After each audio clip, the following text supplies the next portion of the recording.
अस्सलाम वालेकुम नाजरीन, MS वर्ड कोर्स के लेक्चर नंबर 6 के अंदर आपको खुश आमदीद कहता हूँ। आज हम कुछ बात करेंगे MS वर्ड के अंदर ये जो स्टाइल्स गैलरी आपको नज़र आ रही है इसके हवाले से।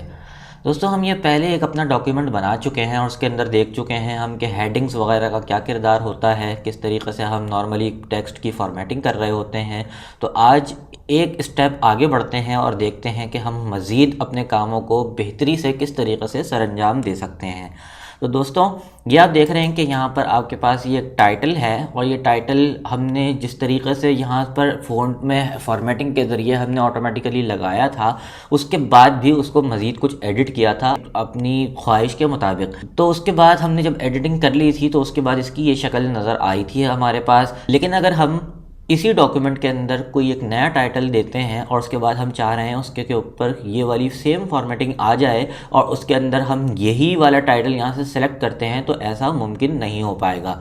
आइए देखते हैं कि क्यों नहीं हो पाएगा। देखिए, हमने जब ये वाला टेक्स्ट सेलेक्ट किया था फॉर्मेटिंग से पहले और उसके बाद जब इसके ऊपर क्लिक किया था तो ये इस तरीके का कुछ टेक्स्ट आपको नज़र आ रहा था। लेकिन इस तरीके का टेक्स्ट हमें नहीं चाहिए था। इसके अंदर हमने कुछ फ़ॉन्ट की एडिटिंग की थी और उसके बाद उसको कुछ साइज़ वगैरह को देखा था, जिसके बाद फाइनली ये एरियल ब्लैक के अंदर और 26 फ़ॉन्ट साइज़ के अंदर यहाँ पर इस तरीके से शो हो रहा था।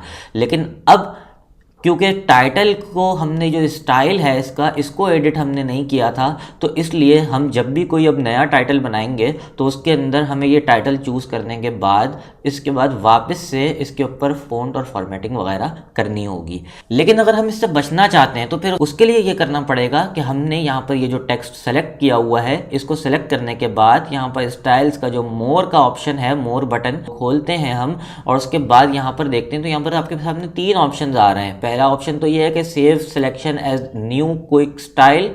दूसरा ऑप्शन है क्लियर फॉर्मेटिंग। सिंपली जब हम इसके ऊपर क्लिक करेंगे तो ये सारा फॉर्मेट इसके ऊपर से हटाकर सिंपल टेक्स्ट की फॉर्म के अंदर ये आपको यहाँ पर शो हो जाएगा।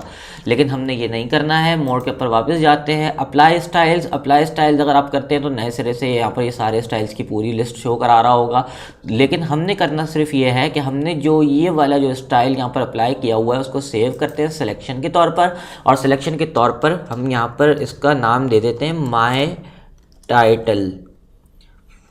ये माई टाइटल का जब मैंने इसके ऊपर नाम दे दिया है, उसको ओके कर दिया है, तो उसके बाद हमने सिर्फ करना ये है कि नया जब हम डॉक्यूमेंट के अंदर कोई नया टाइटल जब हम ऐड करेंगे तो ऐड करने के बाद आप ये यहाँ पर देखिए कि माई न्यू टाइटल।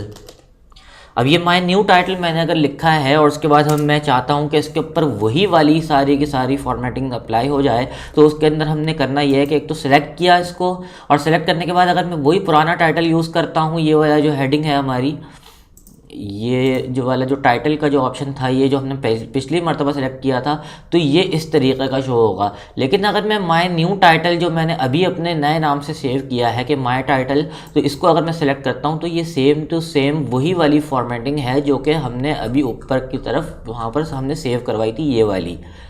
तो नाजरीन, आपने देखा कि ये चीज़ बिल्कुल इस तरीके की है कि आप बआसानी अपना एक मरतबा अपना एक पैटर्न बनाने के बाद पूरे डॉक्यूमेंट के अंदर सेम टू सेम एक कंसिस्टेंट मैनर के अंदर अपनी फॉर्मेटिंग्स को चला सकते हैं।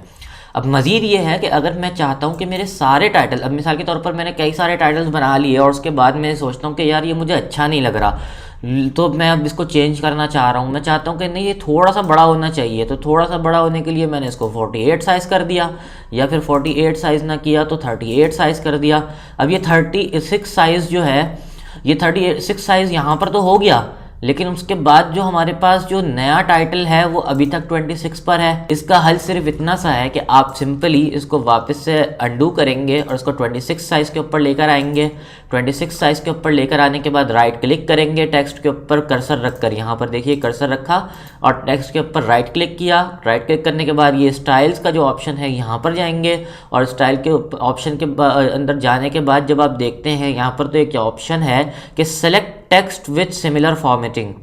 अब ये select text with similar formatting का मतलब ये होता है कि इस फॉर्मेटिंग का जितना भी टेक्स्ट आपके डॉक्यूमेंट के अंदर मौजूद होगा वो सारा का सारा एक साथ सेलेक्ट हो जाएगा। अब आप देखिए, मैं इसके ऊपर क्लिक करता हूँ तो ये देखिए ये वाला टेक्स्ट सेलेक्ट हुआ, उसके अलावा पूरे डॉक्यूमेंट के अंदर से कोई नहीं, सिर्फ और सिर्फ ये दूसरा जो टाइटल था ये सेलेक्ट हो गया। सिंपली मैंने करना ये है कि उसके अंदर यहाँ पर मैंने 26 की जगह 36 कर दूंगा, तो ये 36 साइज़ के अंदर हो जाएगा। अब आप यहाँ पर देखेंगे कि यहाँ पर वो वाला टेक्स्ट भी 36 हो गया और ये वाला भी टेक्स्ट 36 हो गया। सिंपली वापस जाकर मैं इसको यहाँ से अपने पास से सेव करवा सकता हूँ। सेव करवाने के बाद मैं इसे सिलेक्शन कर लूँगा, तो फिर मेरे पास माई टाइटल बिगर के नाम से या कोई भी और नाम आप दे सकते हैं उसको, कि सेव टाइटल कर सकते हैं। दूसरी चीज़ हम इसके अंदर ये कर लेते हैं कि माय फर्स्ट सब हेडिंग। अब यहाँ पर आप देखिए कि हमारे पास पहली सब हेडिंग ये वाली है, उसके बाद ये वाली है और ये वाली है। मतलब पूरे डॉक्यूमेंट के अंदर हमारे पास 3 हेडिंग 1 थी जो हमने यूज़ की थी। अब यहाँ पर भी हमने यही किया कि अगर मैं इसको स्टाइल्स के अंदर जाकर और select text with similar formatting कर लेता हूँ, तो यहाँ पर ये देखेंगे आप कि तीनों हेडिंग्स सेलेक्ट हो गई हैं। तीनों हेडिंग सेलेक्ट करने के बाद अगर मैं चाहता हूं कि मैं इसका फ़ॉन्ट साइज़ थोड़ा सा बढ़ा दूं, तो मैं आराम से इसका फ़ॉन्ट साइज़ बढ़ा सकता हूं। इसी तरीके से ये जो हमारे पास हेडिंग 2 थी, एक तो ये वाली है, ये यानी 4 हेडिंग्स हमारे पास हैं और 4 हेडिंग्स के अंदर हमारे पास फर्स्ट हेडिंग ये वाली है। इसके ऊपर कर्सर रखने के बाद मैं यहाँ पर फिर अगेन स्टाइल्स के अंदर जाता हूँ और स्टाइल्स के अंदर जाने के बाद select text with similar formatting कर लेता हूँ, तो आप ये देख सकते हैं कि ये चारों हेडिंग्स सेलेक्ट हो गई हैं।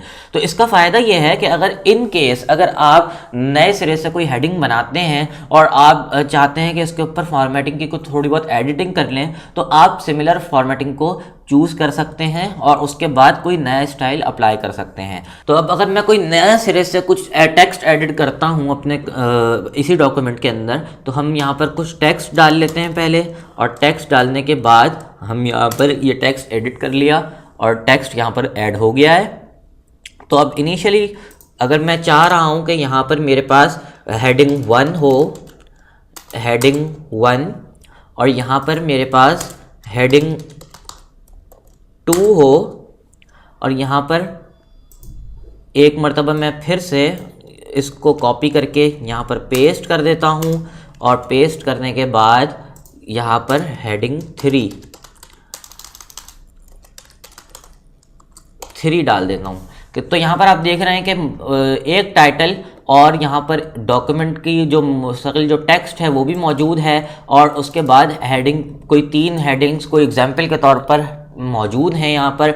अब ये मैंने टेक्स्ट इस तरीके का उठाया है फॉर एग्जांपल कि जिसकी फॉर्मेटिंग मेरे उस जो डॉक्यूमेंट है उसके साथ मैच अगर नहीं हो रही है, तो मैं सिंपली यहाँ से इसको सारी फॉर्मेटिंग को ख़त्म करूँगा, क्लियर फॉर्मेट करूँगा, तो आप देख सकते हैं कि यहाँ पर इसकी फॉर्मेटिंग इसके डिफ़ॉल्ट मोड पर आ चुकी है। लेकिन अब मैं चाहता हूँ कि अब मेरी सारी फॉर्मेटिंग मेरे हिसाब से हो जाए। सिंपली मैं ये करूँगा कि हमारा ये जो डॉक्यूमेंट का टेक्स्ट है इसको सेलेक्ट करता हूँ। सेलेक्ट करने के बाद मैं मोर के अंदर जाता हूँ और उसके बाद save selection as quick new style कर देता हूँ।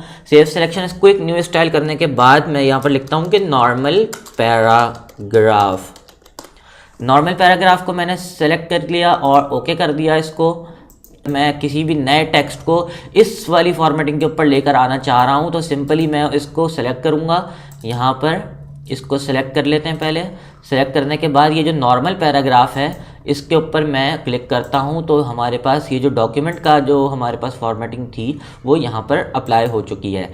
अब उसके बाद हमारे पास नेक्स्ट स्टेप क्या आता है कि हमारे पास जो फर्स्ट हेडिंग थी हमारी हेडिंग 1, ये हेडिंग 1 जो है ये यहाँ पर पहले से जो मौजूद है उसका तो एक अलग फॉर्मेट है जो हमने बाद में एडिट कर दिया था। तो इसको हम नई हेडिंग के तौर पर यहाँ पर सेव कर लेते हैं, माई हेडिंग 1। अब माई हेडिंग 1 की जो फॉर्मेटिंग है वो यहाँ पर सेव हो जाएगी। यहाँ पर सिंपली हम जब आते हैं और नई हेडिंग के अंदर हेडिंग 1 के ऊपर क्लिक करते हैं, तो माई हेडिंग 1 जो है ये यहाँ पर एडिट करके हमने सिर्फ इसके ऊपर स्टाइल अप्लाई किया, तो सारा का सारा स्टाइल वही अप्लाई हो गया जो हमारे पास हमारी फर्स्ट वाली हेडिंग 1 के अंदर था मौजूद। तो अब आप ये देख सकते हैं दूसरे नंबर पर हमारी हेडिंग 2 आ जाती है। हेडिंग 2 के अंदर हमने सिंपली यही काम करना है कि save selection quick new style कर देंगे और माई हेडिंग 2 का नाम इसको दे देंगे, और यहाँ पर ये क्विक स्टाइल मौजूद हो गया है। अब तो यहाँ पर इसको हेडिंग 2 को सिलेक्ट करेंगे और माई हेडिंग 2 को, ये रही माई हेडिंग 2, इसको हमने सेलेक्ट कर लिया। तो अब आप यहाँ पर देख सकते हैं कि यहाँ पर ये इजाफा होता चला जा रहा है। हेडिंग 3 के अंदर भी हम सिर्फ यही करेंगे, और हेडिंग 3 के अंदर अब आप यहाँ पर देख सकते हैं कि ये रही हेडिंग 3 हमारी, और उसके अंदर क्विक स्टाइल जो है हम इसके अंदर बनाएंगे माई H3। तो माई H3 करने के बाद ओके कर दिया इसको, और उसके बाद हम यहाँ पर जाते हैं हेडिंग 3 को चूज़ करते हैं और माई H3 का स्टाइल अप्लाई करा देते हैं।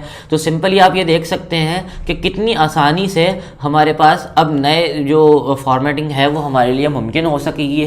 और अब हम ये देख सकते हैं कि हम सिंपली जब भी हमें कोई चेंजेस करनी होंगी हम कर्सर सिंपली रखेंगे उस फीचर के ऊपर और हम उसका स्टाइल बआसानी चेंज कर सकते हैं। तो आज के लिए नाजरीन इतना ही। अगली वीडियो के अंदर इंशाल्लाह मज़ीद कुछ लेकर हाजिर होऊंगा। तब तक के लिए इजाज़त दीजिए। मेरे चैनल को सब्सक्राइब करना ना भूलिएगा। बहुत शुक्रिया।